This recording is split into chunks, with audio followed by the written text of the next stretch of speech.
Morning, guys. So got a lot of things going on today. I think the first thing I'm going to do, a little blue car out there is my nurse's car that watches my little girl during the day, or I can come out here and work on stuff. Frees me up. So when her car breaks, I fix it. And she took it to, she's been getting an oil change at some Rapid Lube or Jiffy Lube or whatever lube place it is. And she said the other day, she came in, she said, would you check my shocks and find out if they're leaking, because they said I'm going to need new shocks. And I'm like, we just put shocks on your car, so I put it up on a lift, and shocks not needed. So a lot of these places try to sell you a lot of stuff that you don't need, and I told her, I said, just bring your car to me and I'll change the oil. So I do all the oil changes for my whole family, my mother-in-law, pretty much everyone I know, seems like. But I don't hardly trust, the Jiffy Lube places, the Walmarts. They don't change the oil filters. They'll drain the oil and put their cheap oil in there, and I just don't. I'd rather do it myself and know it's done right. So anyway, that's what I'm going to do. I'm going to get that in here. I'm going to change oil on that. That'll be boring. This kit came in, as you can see, for my transmission. Got all the little balls and pins and springs. So Andrew, and there's another guy on there that mentioned something about the detent balls and springs. I didn't realize it when I had that top deal off, but my third and fourth gear was sliding back and forth real easy. Well, I assumed that the first and second should slide back and forth easy too, and I was pushing on it and it wasn't, and I was like, I wonder what's going on, because I hadn't messed with first and second. Well, I thought putting two and two together, the detent balls, they have springs and they push up and they have little notches in them. Well, those are supposed to catch, and that's actually what's catching and holding that into gear. And then you pull it across and it comes across it. Well, I think the springs inside under those detent balls are either wore out or they're broken, and it's keeping the balls down to where that thing just slides back and forth real easy. So I am about 99% sure that this is going to fix my issue with my transmission, so it's still going to be an easy fix. I just got to pop the top of it back off. So I'll probably try to get on that today also. It's about 9:15 this morning. I got a pretty good early start this morning. Of course, you guys seen what I did here yesterday. I'm going to go ahead and strip the other side as well and get it down to bare metal, and then I'm just going to I may even scuff that up and try to get all of that in black. And this had sat for a long time, and I don't think I mentioned this before. This had sat for a long time in regular, just high build primer. And so I was sitting here one day and thought, it's been like 2 or 3 months, maybe 4 months, that thing's been sitting in that primer, so I'm going to block it down. So I got me some 180 out and started knocking it down, and I'm really, really happy with how it turned out. Obviously, I still have a spot here and there that I need to hit a little better than that, but I started breaking through in a couple of spots, as you can see right there. And so, but other than that, I'm really, really happy with how flat and smooth that turned out. So, my point in saying all this, and I haven't done the bottom yet down here, but the point in saying this is I highly recommend, because I only put 2 coats of primer on this. Well, I'm breaking through already. And although the panel's flat and I'm happy with it, had I put 4 coats of primer on that, I'd have blocked it down flat and I wouldn't have had any breakthroughs, and I've been good to go. Well, at this point, I'm going to have to put more high build on it.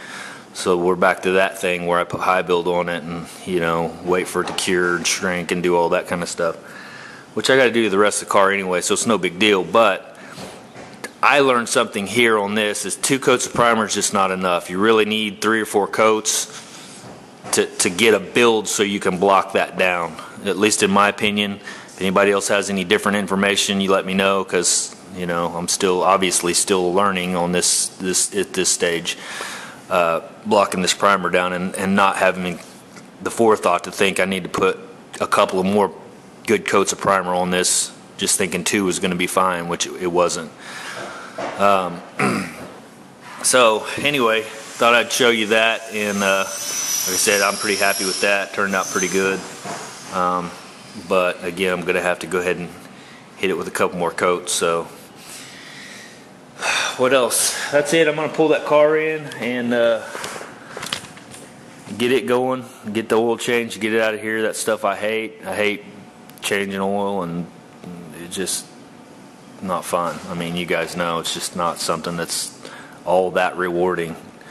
So all right, well, I'll bring you guys back when I get to doing something that's not, you know, boring like that. So talk to you later. All right, guys, haven't seen this done before, but I thought, you know what, my car, my Camaro, when they sprayed it, they left it on the ground and they sprayed as low as they could get. Well, they didn't get under here very good, and so I thought, why wouldn't they have put it up in the air? Well, maybe that was the problem. They didn't have a way to do that. For me, this seems like it's going to work pretty good. It's really stable, or seems to be, and you know, I've got it on jack stands all the way to 4 corners, and then I've got it on these ramps, so I can still even turn the car, rotate it around, stuff like that. And it's high enough now that when I get down here to spray, I can spray underneath it. The frame. I don't know if that's the best place for that, but that's kind of where I, you know, decided to go ahead and do it. I could have done it underneath the suspension here, but there's so many different angles, and it's going to be hard to get a nice flat area to, you know, keep it stabilized. So you know, there may be a better way. If you guys know that there is, just holler at me. Maybe it needs to go under the springs here, something like that. But that seems to be fine. So, and that gets the car up quite a bit higher. And so I probably got a good 2.5 foot, 2 foot, something like that underneath the car now. So, all right, that's just a thought. Just thought I'd share that with you guys. See what you think, and I'm gonna start stripping the other side of this bad boy, so I'll holler at you in a little bit. Alright, so I was just thinking about when I showed you guys how I got this set up and went ahead and spun it around, but I thought, you know, I'm gonna get a question. Sure as I'm standing here, somebody's gonna say, well, how are you gonna reach the top? Because, you know, you're gonna be too short to get up there. Well, I bought this from Home Depot. It's just a little, I think it's a couple foot high or whatever, but yeah, this will get me to where I can get up here and get, basically walk all the way down it even, back and forth to spray. So yeah, that's another idea I was thinking. That way I can get you underneath and the top, and this is movable, it's really light, it's aluminum, and it breaks down, which is cool, to just a flat, so you can put it up against the wall. I think I paid 25-30 bucks for it, so it'll be worth it. So yeah, there you go, another idea. Like I said, tell me what you guys think. Bad idea, good idea, are you shitting me idea, you let me know. So alright, yeah. Anyway, I thought I'd bring you back for that because I knew I was going to get a question. It's like, yeah, you're too short to get up there now. That's how I'm going to compensate that. So, alright, see you guys.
bird got trapped in my shop one night.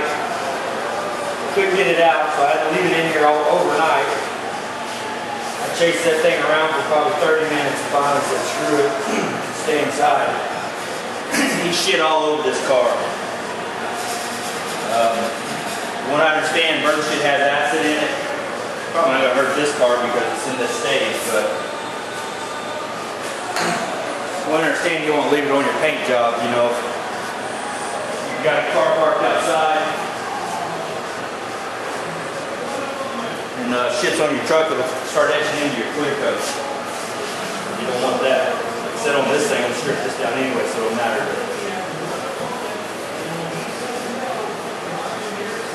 This is interesting though, I'll show you here in a second.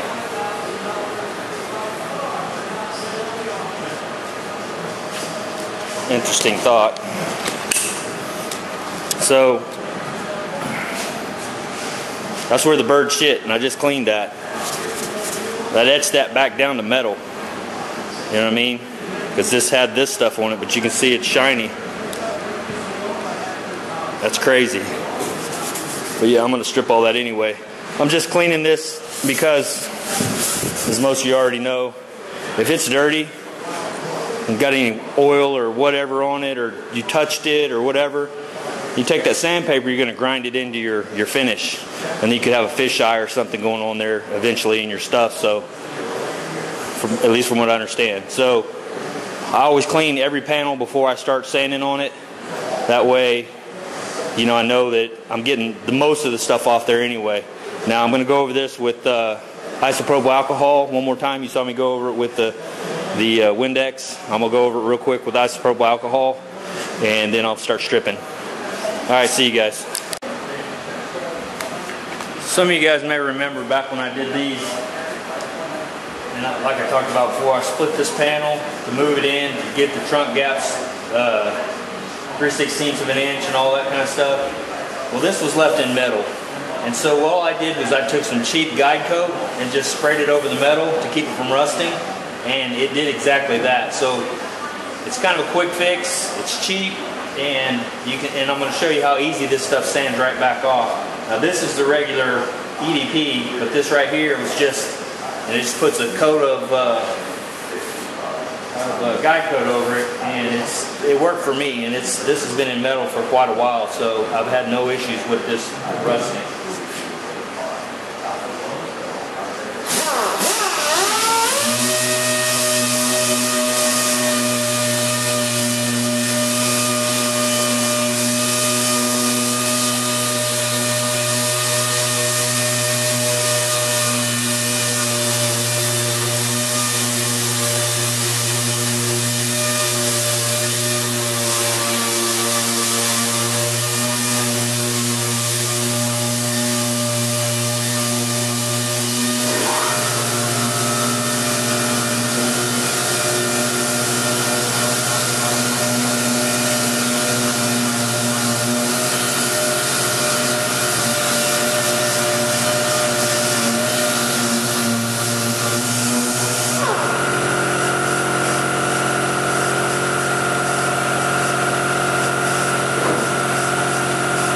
This is EDP, and it's a lot harder to get off.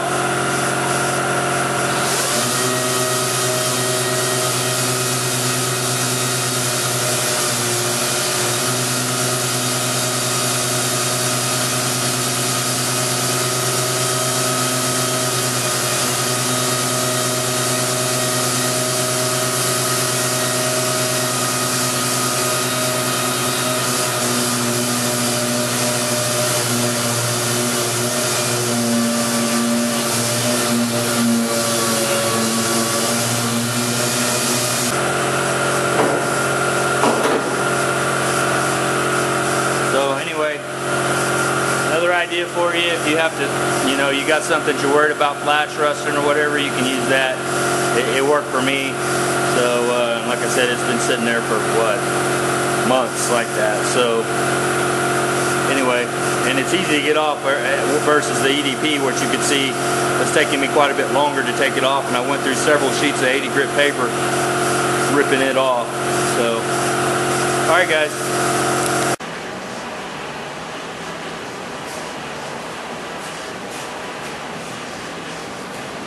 a little bit of 180 of this.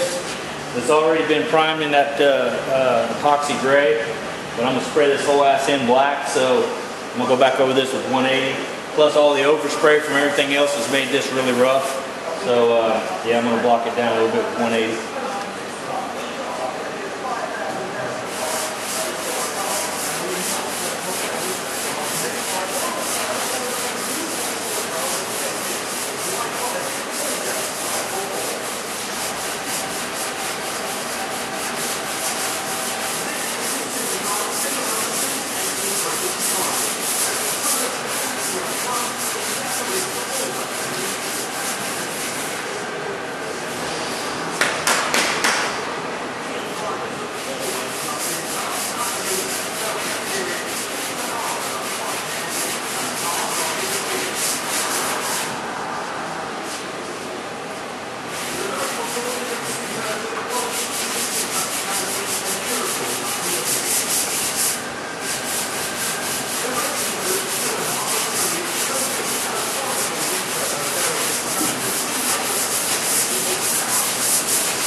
Pretty good.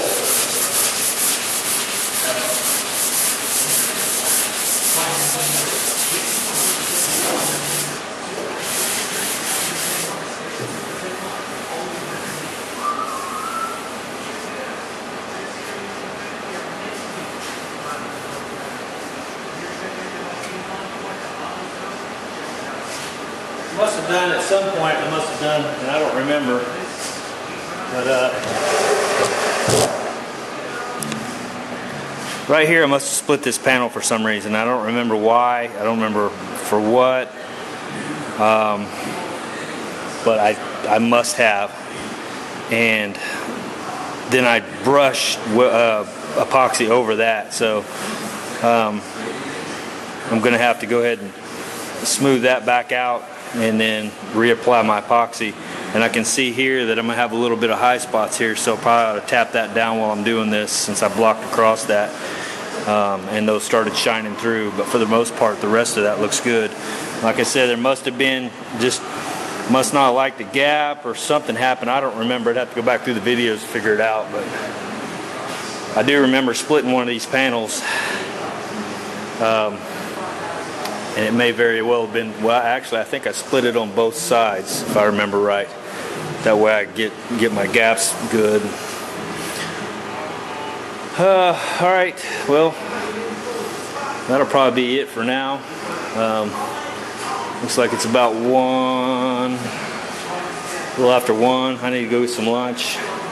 So that's this side done. And of course you guys saw this side earlier. So the whole ass end of the car is pretty close to where it needs to be. I'm going to have to sand up in here, knock all this down on this side, and then get it all cleaned up and prep it for epoxy. Alright, here's what I ended up with for today. Got this prepped up, ready to go. Got some areas here, had to tap back down. Took me a paint stick, went in here, sanded. I'm going to have to sand this down a little bit more. This is where my welds were, and I went over it with the epoxy, and I'm going to have to sand that back down. One thing I don't like, I'm being nitpicky here, but I think these details make a big difference. I'm pretty happy with that, but I am not happy with this. It's just too wide down here for me. So tell me what you guys think. I'm thinking about, and I saw them do it on V8 TV. It was a SEMA car, and I've heard guys say, you don't want to put filler in here, and you don't want to put a fiberglass in here because that's a flex point and the whole deal. But tell me what you think about welding that up and then running. Nice, I got a little fly in here. So and running a grinding wheel basically, and making this nice and uniform. Probably actually add some rod to maybe this side, weld that up, and get it to where it's just a nice even gap, and then grind out what I don't want to make it nice and uniform. So tell me what you think about that. I'm not going to do that today, so I'll upload this video and tell me what you guys think. Alright, see ya.